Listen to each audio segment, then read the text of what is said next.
Había un periodista muy famoso de la televisión española que en sus mejores tiempos decía siempre, antes de empezar a hablar, se dice, se habla, se comenta, con una cadencia particular, era Jesús Hermida. Entonces, de todo lo que se está hablando aquí, ¿qué se dice, qué se habla, qué se comenta? O sobre todo, ¿dónde se dice, dónde se habla y dónde se comenta? Ahí, en las redes fundamentalmente, que hoy en día se han convertido en un soporte de comunicación digital inmediato, ese ahora del que antes nos hablaba Mariano, lo queremos todo ahora. Antes nos tomábamos la molestia de escribir una carta, de llamar por teléfono a través de uno de esos aparatos que ya son casi elementos decorativos en nuestros hogares. Pero las redes se han convertido en el mecanismo de comunicación más rápido, más eficaz, pero también, yo me atrevo a decir, con unas comillas muy grandes, porque si no, nuestro siguiente invitado me da un tirón de orejas, un ámbito, insisto, peligroso.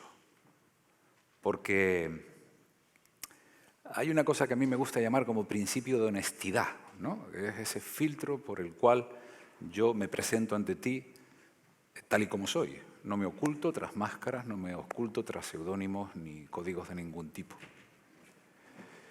Todos los cambios de los que venimos hablando requieren precisamente comunicación, requiere que las personas hablemos de ellos. Y eso normalmente se hace siempre que se quieren introducir líneas de opinión, corrientes de pensamiento, se hace a través de la publicidad. Y la publicidad forma junto a la tecnología un binomio que tiene que ser meticulosamente tratado.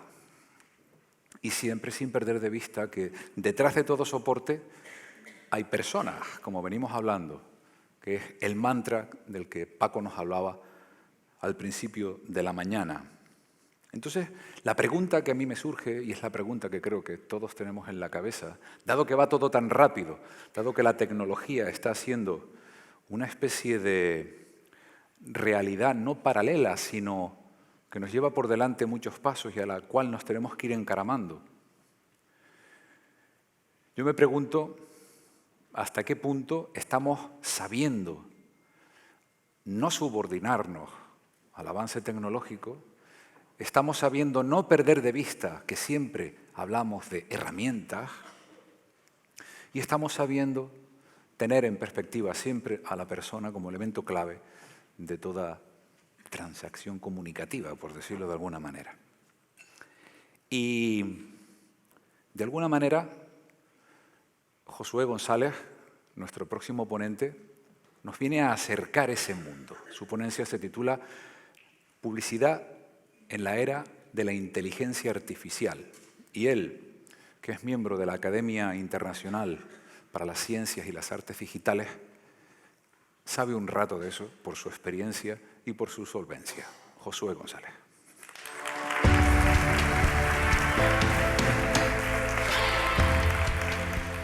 Bueno, antes que nada me encantaría agradecerle a Heiser por la invitación, especialmente a Gustavo, que si yo estoy agradecido, probablemente mi madre está más, porque si no es la única forma de que venga a la isla y venga a visitarla, que lleva casi 2 años sin verla. Imagínense, se levantó esta mañana para escuchar una conferencia de inteligencia artificial, lo que le puede interesar, pero es la única forma de compartir tiempo conmigo. Y en ese sentido, lo que justamente espero hoy responder con la ponencia son principalmente 3 preguntas. Una es en torno a cómo ha evolucionado o cómo hemos llegado aquí en el ámbito de la publicidad digital. En segundo lugar, ¿por qué está dominada actualmente por la inteligencia artificial y cómo podemos utilizarla? Y por último, ¿qué podemos hacer como empresas y como profesionales en cada una de nuestras compañías para adaptarnos a este nuevo entorno, a estos nuevos paradigmas que pueden significar la inteligencia artificial? Normalmente en la segunda slide me suelo presentar y pongo en scroll el currículum, pero básicamente no es para explicar mi experiencia laboral, sino es para explicarle, sobre todo a la gente que me ha visto durante estos 2 últimos días, en torno a que por qué tan joven y con tan poco pelo. Entonces, básicamente es por lo que aparece en la página. Y bueno, Empezando con la ponencia en el día de hoy, básicamente cuando hablamos de publicidad, normalmente casi todo el mundo se identifica con la serie de Mad Men, que es una serie donde básicamente destacaban, era un mundo dominado por hombres principalmente, donde destacaban en torno a sus ocurrencias o su ingenio y su capacidad de persuadir y tener contentos al cliente llevándolo a múltiples cenas y demás. Pero muy poca gente se acuerda que en la última temporada justamente de la serie aparecía el IBM 360i, que fue el primer ordenador que empezó toda la revolución que ha tenido el mundo en general y la publicidad en concreto en las últimas 6 décadas. Básicamente esa revolución empezó porque se dieron 3 fenómenos a la vez.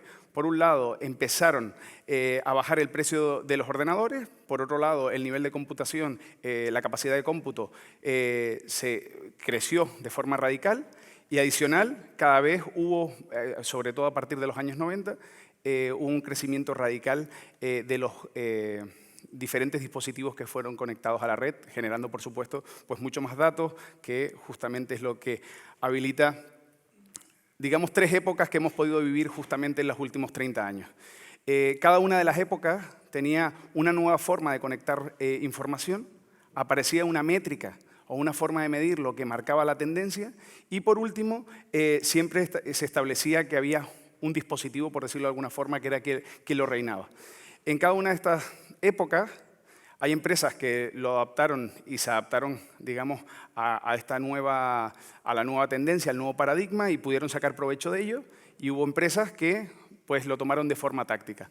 Si vemos la primera parte de la virtualización, que era en aquellos momentos que empezaban a salir buscadores, por ejemplo, que los clics eran lo más importante y que básicamente nos conectábamos principalmente o exclusivamente a través de ordenadores personales. Bueno, hubo empresas que lo entendieron como una oportunidad de virtualizar su empresa, hubo empresas que lo entendieron como hacer una página web. Pasamos a una segunda época de interacción, que fue cuando apareció el smartphone, aparecieron las redes sociales, aparecieron métricas que no habíamos conocido hasta ese momento, como engagement. Y en ese sentido, bueno, hubo empresas que una vez más lo entendieron, lo tomaron como una oportunidad de tener comunicación personalizada y bidireccional con sus consumidores y aparte, adaptar la empresa a nivel mobile, pero hubo otros que lo entendieron como hacer una app. Es decir, la gente que trabaja en marketing sabe que hace 5 o 10 años la solución a cualquier problema que tuvieras era hacer una app. Y así era como lo tomaban muchas empresas. Hubo otras no, que adaptaron su empresa al entorno mobile. Y por último, la etapa donde estamos ahora, que principalmente no tiene ya acá, y es de la fluidez justamente porque va de un dispositivo a otro sin distinción en torno a la experiencia de usuario, donde ya encontramos que no hay ningún dispositivo que domine porque son muchos los dispositivos que están conectados y que todos tenemos conectados a Internet. Por otro lado, son los datos la mejor forma de conectar la información y tener una mejor experiencia para el usuario. Y por último, ya estamos buscando métricas reales de negocio. Es decir, por ejemplo, el ROAS, es decir, cuánto es el retorno a la inversión publicitaria que yo estoy haciendo en el negocio. Eso principalmente nos lleva aquí, ¿vale? Donde, bueno, si lo traducimos al canario, esto sería el fonil de ventas. Y básicamente, en ese sentido, lo que vemos es que en la parte derecha de la diapositiva vemos que antes lo que hacíamos era llegar a un público masivo y después a partir de ahí los íbamos convirtiendo en menores porcentajes hasta que los convertíamos en clientes. Es decir, dábamos un bombazo, hablábamos a las masas, como decía Francisco al principio, y después a partir de ahí íbamos con mucha ineficiencia, por supuesto, en la inversión, pues íbamos convirtiéndolos hasta que llegábamos a ser los clientes. No sabíamos muy bien y la única forma de accionar más clientes era invertir más. No sabíamos muy bien cómo, pero invertíamos más y al final llegaban más clientes. Bueno, eso ha cambiado radicalmente a que ahora, con el uso de los datos, podamos ser mucho más eficientes a la hora de hacer comunicación publicitaria, porque principalmente lo que podemos buscar es directamente a usuarios que tengan características o comportamientos similares a los clientes actuales que ya tenemos. Y a partir de ahí solo vayamos creciendo en la amplificación de esa comunicación en la medida que necesitemos más gente para llegar a los resultados de negocio.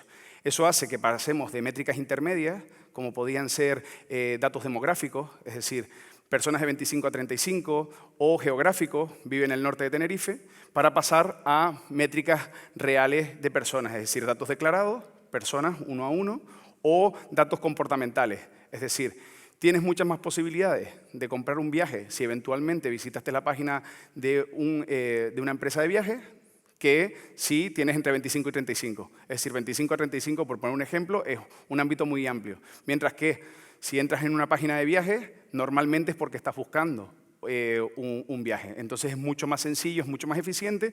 Y aquí el cambio radical que realmente ha traído esto, a nivel de la comunicación, ya no tiene que ver en torno a la metodología o la técnica que se utilice o utilicen las grandes empresas, sino lo bueno es que ahora cualquier empresa, cualquiera de ustedes, en cualquiera de los medios digitales, puede hacer publicidad. Eso antes estaba solo al alcance de las 25 o 50 empresas más grandes de cada uno de los países en los que vivíamos. Ahora cualquiera lo puede hacer y a partir de ahí cualquier empresa pequeña puede escalar y adquirir nuevos clientes o retenerlos a través de la publicidad. Entonces, bueno, me gustaría hacer un poco interactiva la presentación, así si me paso del tiempo, pues la culpa es de todos. Voy a poner solo 3 respuestas a la pregunta que voy a hacer ahora y deberían levantar la mano en torno al porcentaje que crean. Y les voy a preguntar, la pregunta sería, ¿cuánto porcentaje creen de la publicidad que se hace hoy en día a nivel digital? ¿Cuánto porcentaje está intermediado por inteligencia artificial? No está intermediada por humanos, sino por inteligencia artificial. ¿Cuántos creen que es el 25% de la publicidad actual? ¿Una persona? Bueno, 2. Si hay un premio, va a ser fácil, porque se lo pueden repartir entre los 2. ¿Cuántos creen que es el 50%? Bueno, ya hay más gente, va a estar complicado con el regalo, traje solo uno. ¿Quién cree que es más del 75%? Bueno, tal vez debería haber hecho la pregunta al revés, porque ahora hay muchos ganadores, así que no va a haber premio para ninguno, lo siento. Miren, las estadísticas nos dicen que para el año 2021, ya pueden ver que acertaron todos los que estaban por encima de 75, casi el 90% en el año 2021 ya va a ser intermediada de forma automatizada, ¿vale? Con diferentes técnicas. Estos son datos de Estados Unidos, pero los datos son similares en la mayoría de países occidentales. Y ya nos dice que casi el 90% de la publicidad va a estar intermediada de forma automatizada. Pero bueno, ¿de qué estamos hablando cuando hablamos de inteligencia artificial? Bueno, no es mi idea darles hoy una charla de análisis estadístico y correlaciones o regresiones estadísticas, pero básicamente, para que se lleven una idea, principalmente el nivel más básico de inteligencia artificial, hay 2 tipos de inteligencia artificial. Aquel que nos ayuda a entender mejor los datos y aquel que nos permite accionar mejor los datos, ¿vale? Cuando nos vamos a la parte de las herramientas que nos ayudan a entender mejor los datos, bueno, la forma más básica de inteligencia artificial, digamos que es Machine Learning, que es la parte de aprendizaje automático, digamos que se determina por 2 elementos, ¿vale? Cuando tú sumas una base de datos puede ser una cosa tan sencilla como un Excel con data estructurada, ¿vale? Más un algoritmo, que un algoritmo, ahora se habla todo el rato de algoritmos y dices, bueno, un algoritmo parece algo más complejo. Bueno, un algoritmo también puede ser algo tan fácil como un árbol de decisión.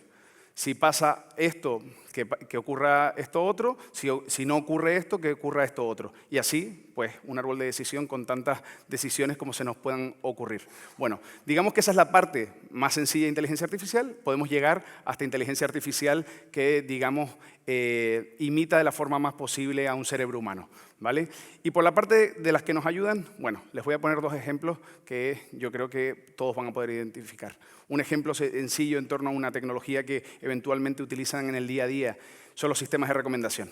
Por ejemplo, que Netflix te recomienda una cosa a ti y a tu mujer otra, o a tus hijos otra, pues básicamente eso está basado en inteligencia artificial, ¿vale?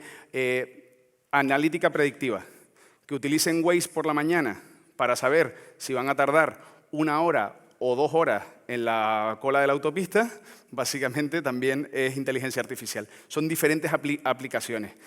Pero, ¿qué lógica está detrás o por qué esto les podría interesar? Bueno, básicamente casi toda la lógica, no solo del marketing, sino de la inteligencia artificial en general, está basada en esta gráfica, ¿vale?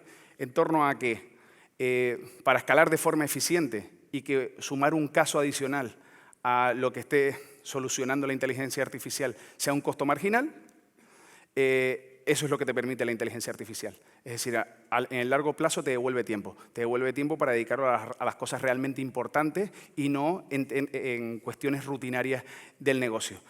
Por ponérselos en un ejemplo súper sencillo. Si tú haces una suma al mes, pues la puedes hacer a mano.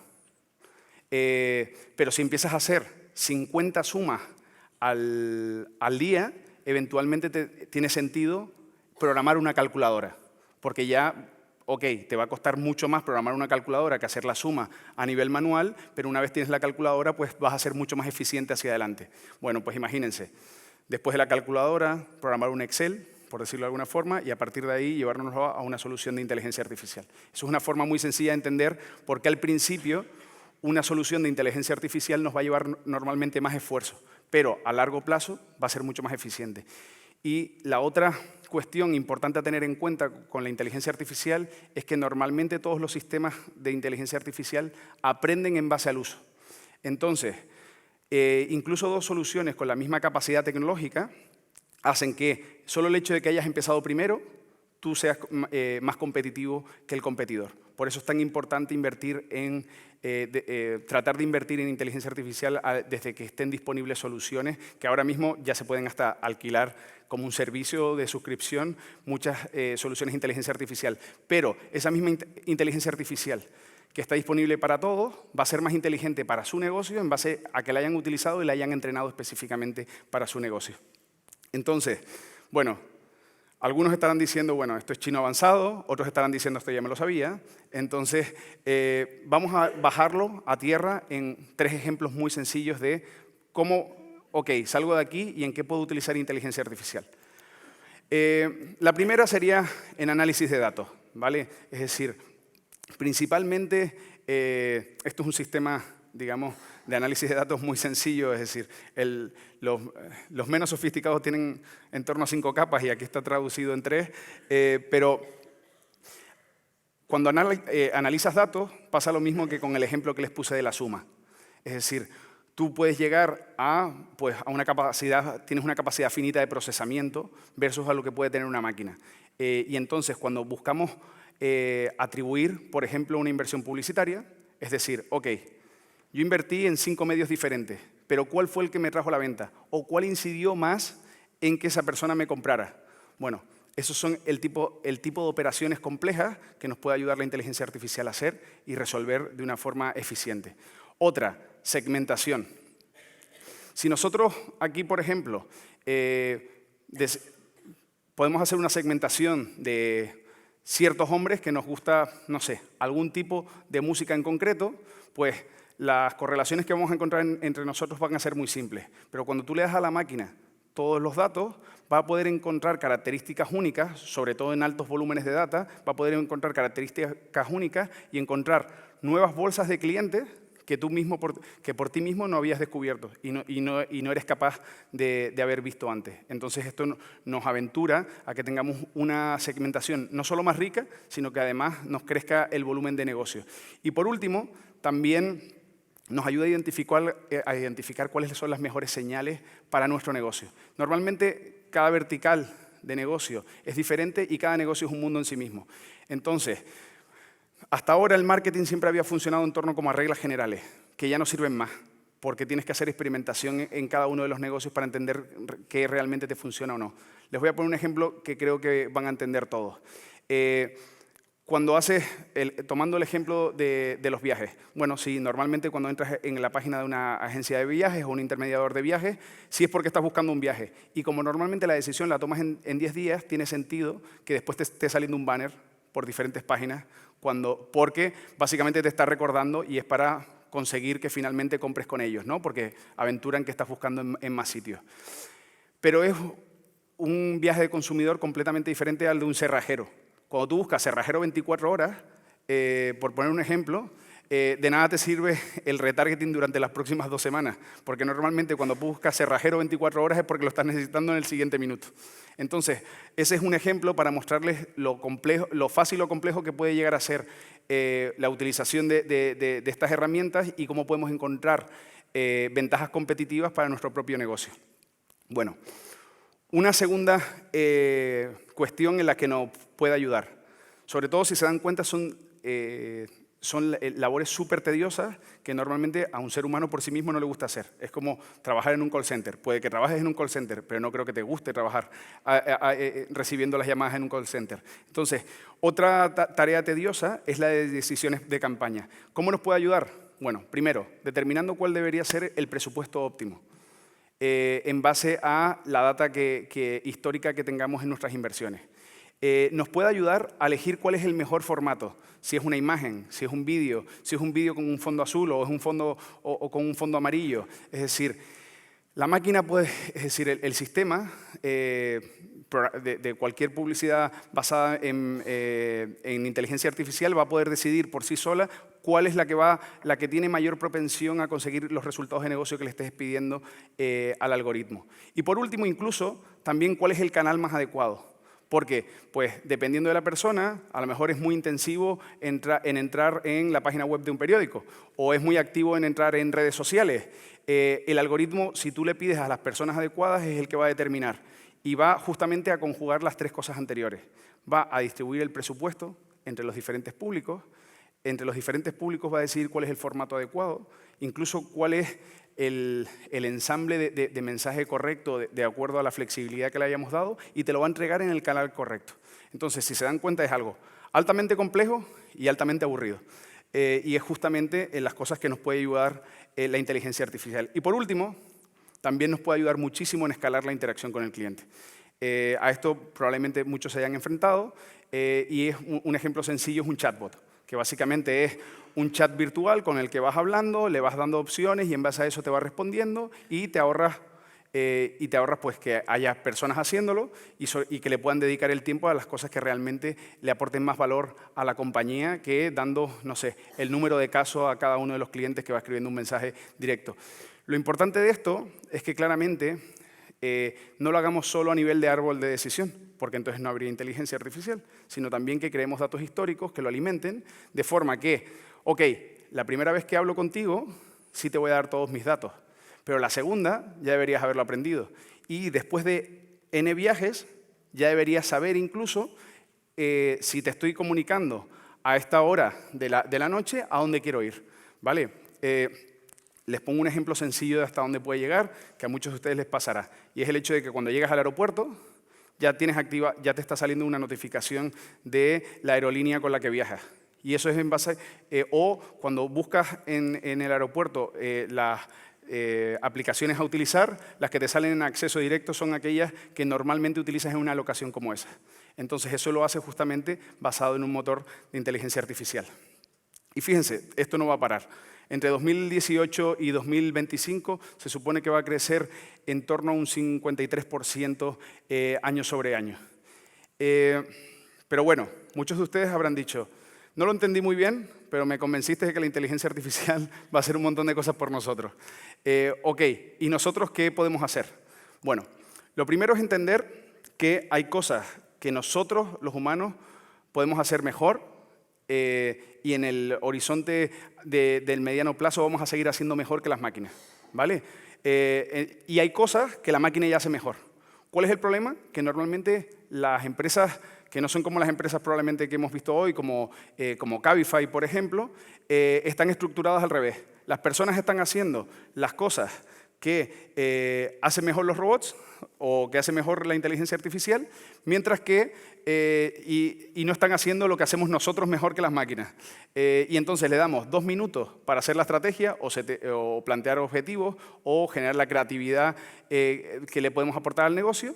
Y por otro lado nos pasamos las 8 de cada 10 horas que trabajamos manejando cosas como la complejidad, tratando de hacer predicciones y demás.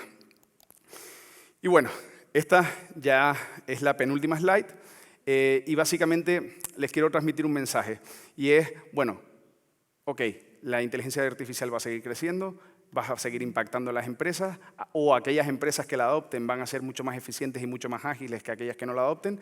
¿Nosotros qué podemos hacer como profesionales de marketing o incluso como profesionales de casi que cualquier empresa que esté siendo impactada por estas tecnologías? Bueno, Hay un libro muy interesante, que es el que está en La Fuente, que nos plantea básicamente que hay tres caminos. Uno es que las personas vamos a poder ser doctores y básicamente lo que nos dice es, bueno, van a seguir existiendo doctores que tú vas y le dices, me duele la cabeza, y entonces te dicen, bueno, ¿fumas o no fumas? Tómate esta pastilla y deberías tener este tipo de vida. Eso es lo mismo que va a pasar con las empresas. Tú puedes estar utilizando en el día a día inteligencia artificial, pero hay algo que te duele como compañía. Entonces vas a llegar a empresas y les vas a preguntar, bueno, me está doliendo esto a pesar de haber automatizado todo lo demás, ¿cómo puedo solucionarlo? Entonces va a haber médicos generalistas que te van a dar unas reglas generales para que te pongas mejor como empresa, por decirlo de alguna forma. Y claramente va a haber médicos generalistas, al igual que hay médicos especializados o cirujanos, dependiendo de cuál sea el problema. Después hay otra que son pilotos. Si se dan cuenta, los aviones actualmente, los pilotos apenas trabajan 8 minutos entre el despegue y el aterrizaje. Y está en el día a día completamente por inteligencia artificial llevado el avión. Lo que pasa es que no lo decimos así, decimos el piloto automático, pero no nos damos cuenta que es inteligencia artificial el que está llevando el avión. ¿Pero qué pasa? Si vieron la película de Sully, por ejemplo, cuando pasa algo inesperado, nadie se sube en un avión sin piloto. ¿Por qué? Porque cuando pasa alguien inesperado necesitamos que el piloto experimentado que sabe actuar ante eventualidades pueda llevarnos a tierra. Eso mismo va a pasar con las empresas también de marketing, que se van a convertir en pilotos. Y igual que con los doctores, va a haber pilotos, digamos, comerciales, y después va a haber pilotos de guerra, que no solo están buscando cómo llevarte a ti de un lado a otro, sino también cómo, entre comillas, hacer que los demás aviones caigan.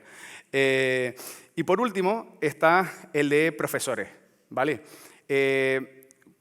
¿Cuál es el rol de profesor? El rol de profesor es como de entrenador Pokémon, ¿vale? Es decir, finalmente tú vas a tener, el algoritmo va a estar, las soluciones de inteligencia artificial van a estar disponibles para todo el mundo y tú lo que debes tratar es o entrenar mejor y alimentar mejor a ese algoritmo para que tome mejores decisiones, es decir, lo estás enseñando a hacer mejor y a tomar mejores decisiones en tu negocio, o por el otro lado estás creando interfaces intermedias que permitan que se adapten mejor a tu negocio, o que consigas cosas que el algoritmo todavía no está preparado para hacer por sí solo, sino que tienes que enseñarlo tú para hacerlo en tu compañía. Llegados aquí, que era la penúltima slide, me imagino que habrá gente que habrá dicho, desde que presentó no he entendido nada. Y hay otros que dicen, tanto experto y todo esto me lo sabía. Entonces, para esos dos extremos les tengo una solución. Y son 4 libros que van desde básico hasta avanzado, que el que no me haya entendido nada, el primer libro lo va a entender, probablemente el segundo no. Y el que haya dicho, este tipo no sabe nada de inteligencia artificial, el último lo va a poner en problemas. Entonces, se los dejo y ahora es el momento de sacar la foto. Mil gracias a todos.